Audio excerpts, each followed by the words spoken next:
Hello all you beautiful people out there, and welcome to the second edition of the build of the week on Grim Dawn.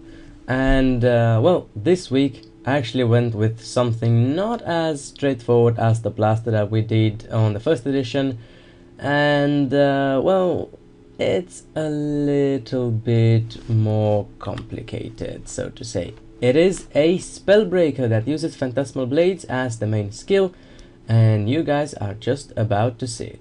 Let's check it out. Alright, so here it is, the Razor's Edge Spellbreaker.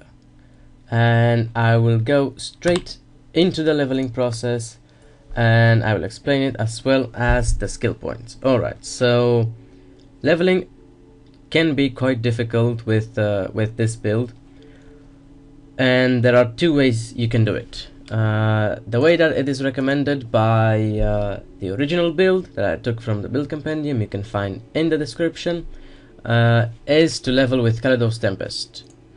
And you sort of like put 10 points into Kalador's, start with Arcanist, put 10 points into Kalador's, and then go Nightblade. And once you have Heartseeker at a decent amount, as well as Phantasmal Blades and Frenetic Throw, then you sort of switch, take all the points from Kalador's and then put them into Nightblade. And there's the second way to level it, and you just go with this build. That's what I did. I do not like to put points somewhere and then take them out. I don't really like that way of doing things.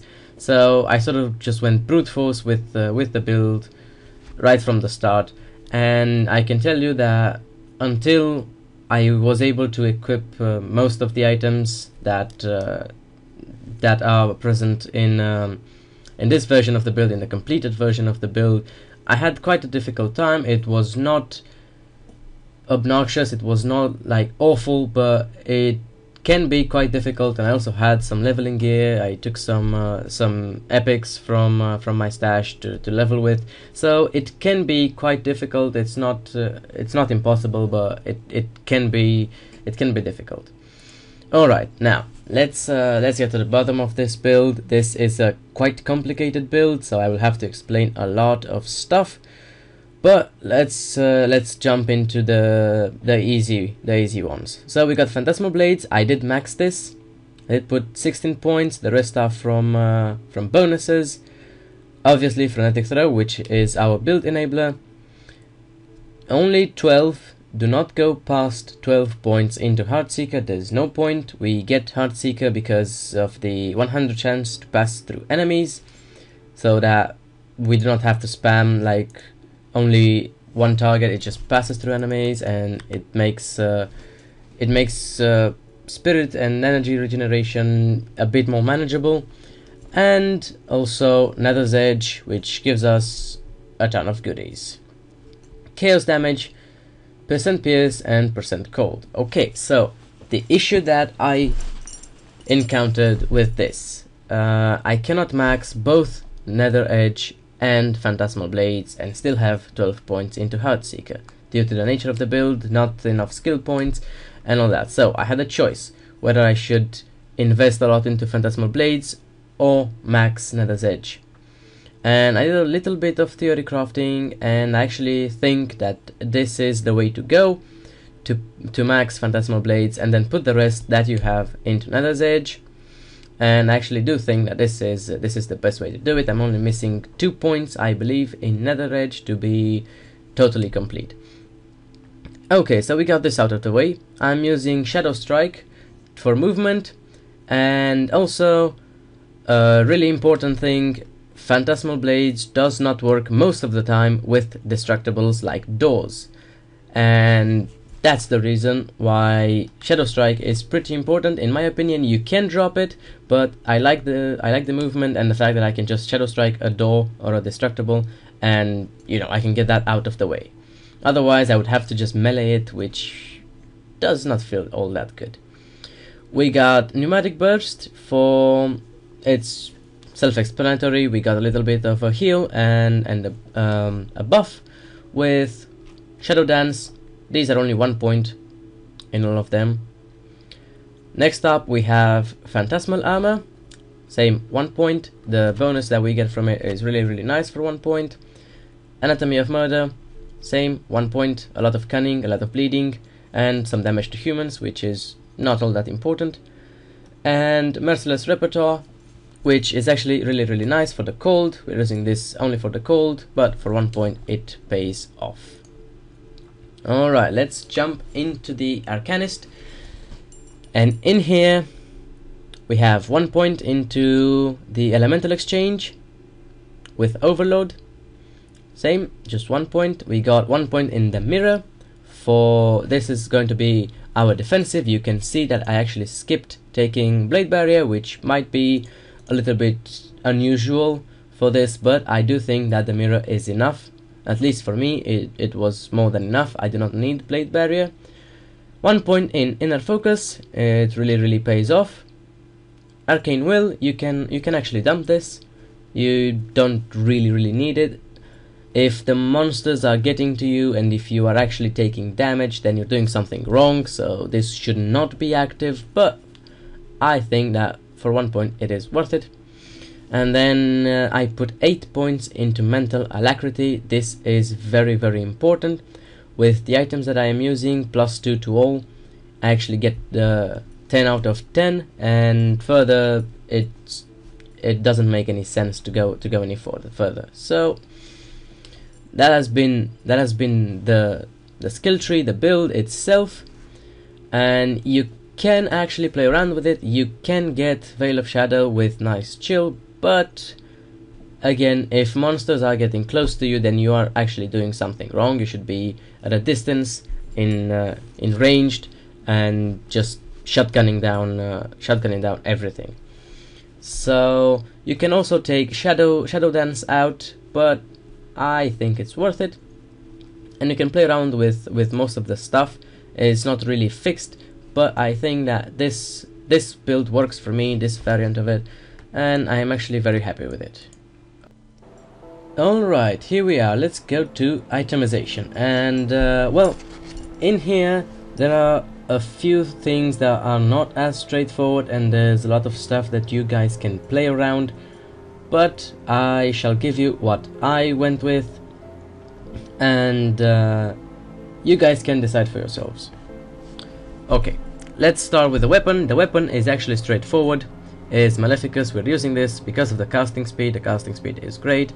It also has a few chaos damage. We also got 54 reduced target's armor for 5 seconds and 10% chance for target to fumble attacks for 3 seconds.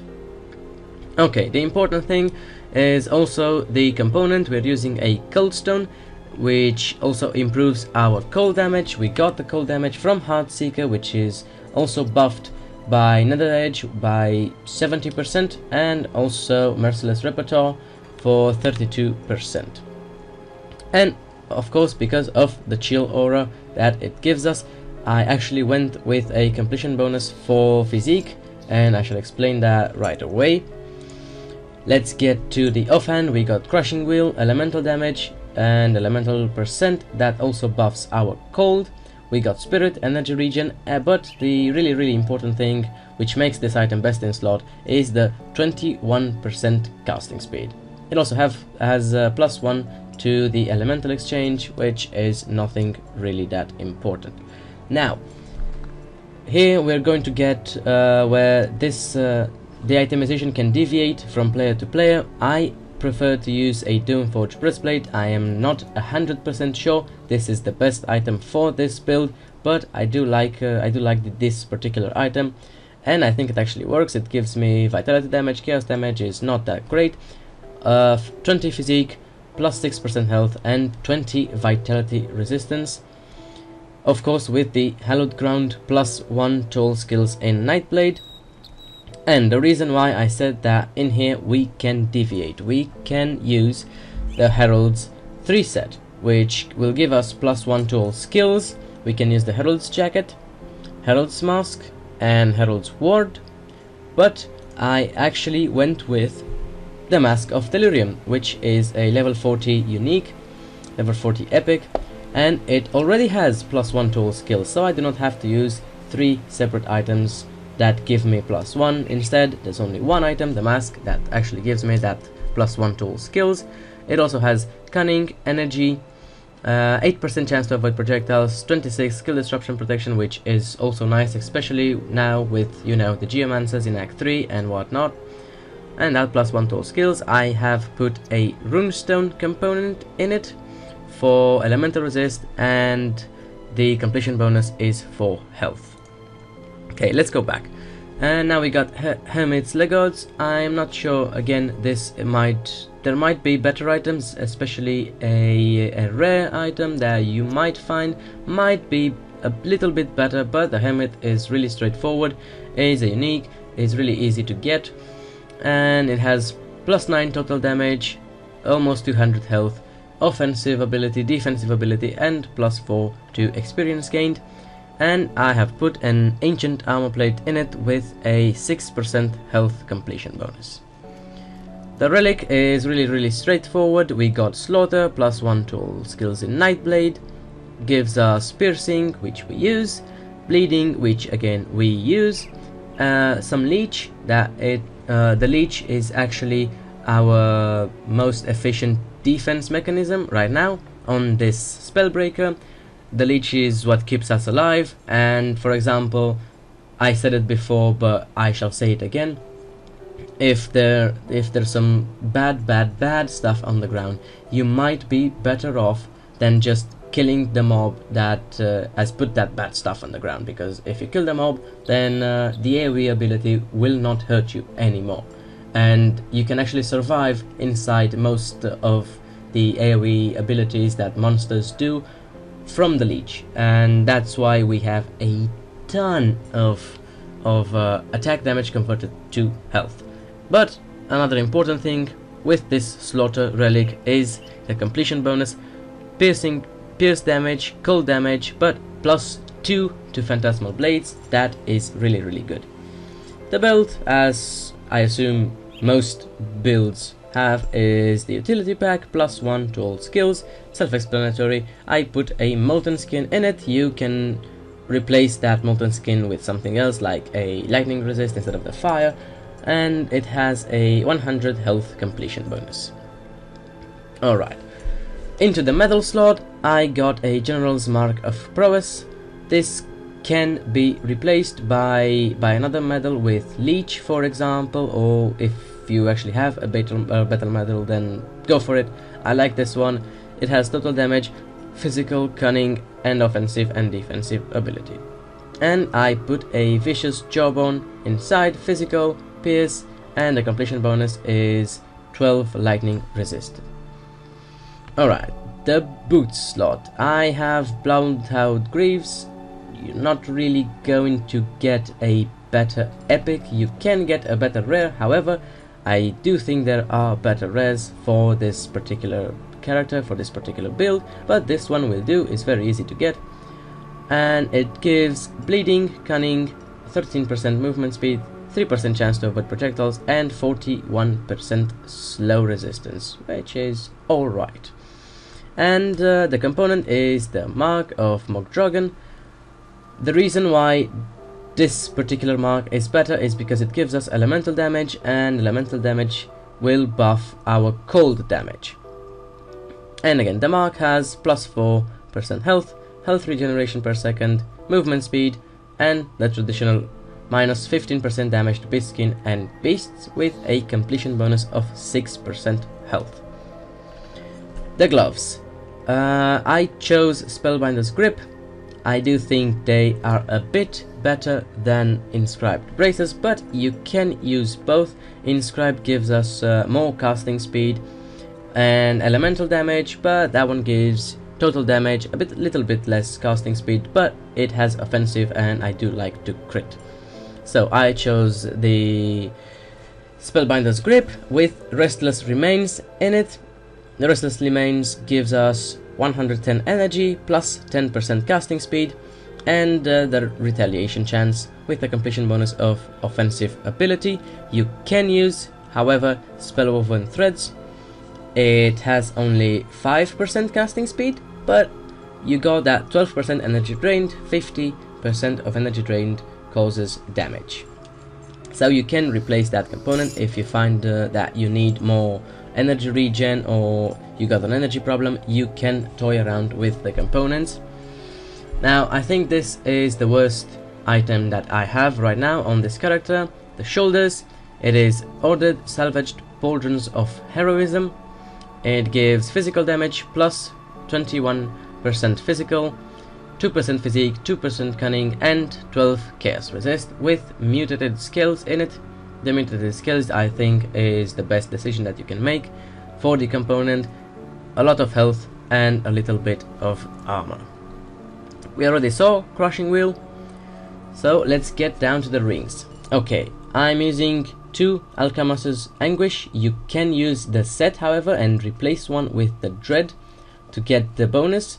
The bonus gives you more leech, an additional 10% of attack damage converted to health, but I do like to use double Alcamus Anguish, and I think overall is best. I like them because of the resistances, and it gives us, there is no useless stat on it. Okay, we got 19% cold damage, which we use. We got 18% vitality damage, which again we use, and 21 offensive.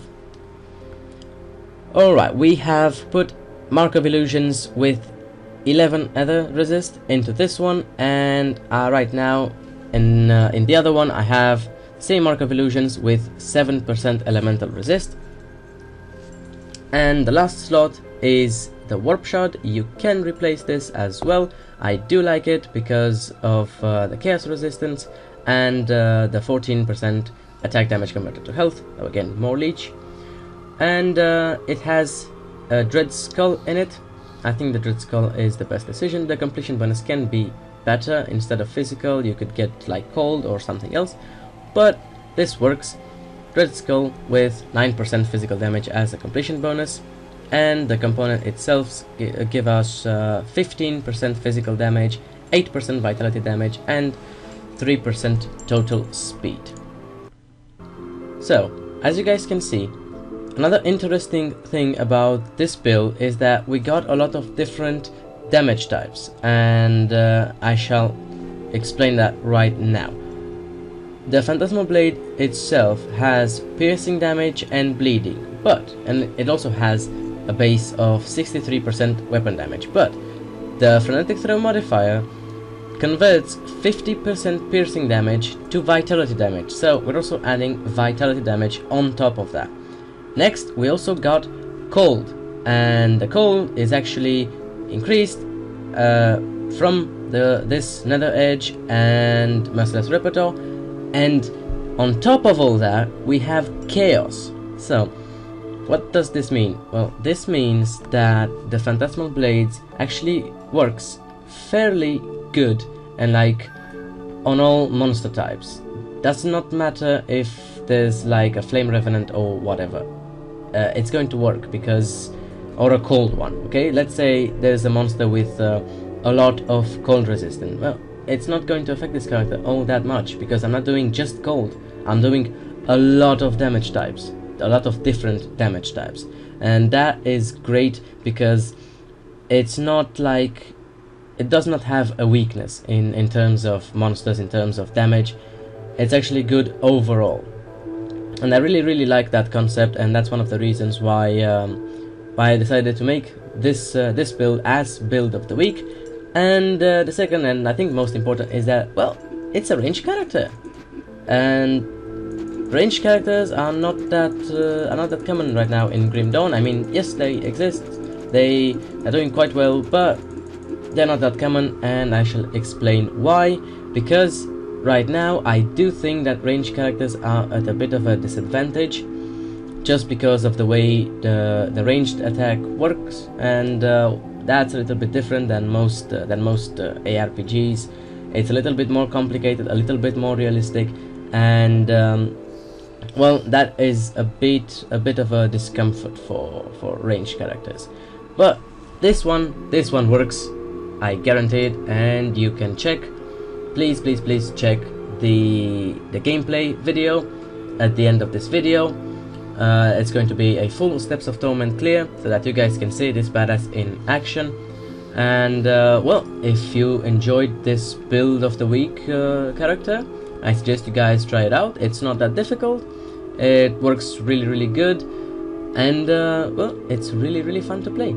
So I really thank you all for watching. It has been lots of fun creating this one with a lot of people on the stream and everything, and I'm looking forward to the next build of the week, and I have no clue what's going to happen then, but you guys stay tuned.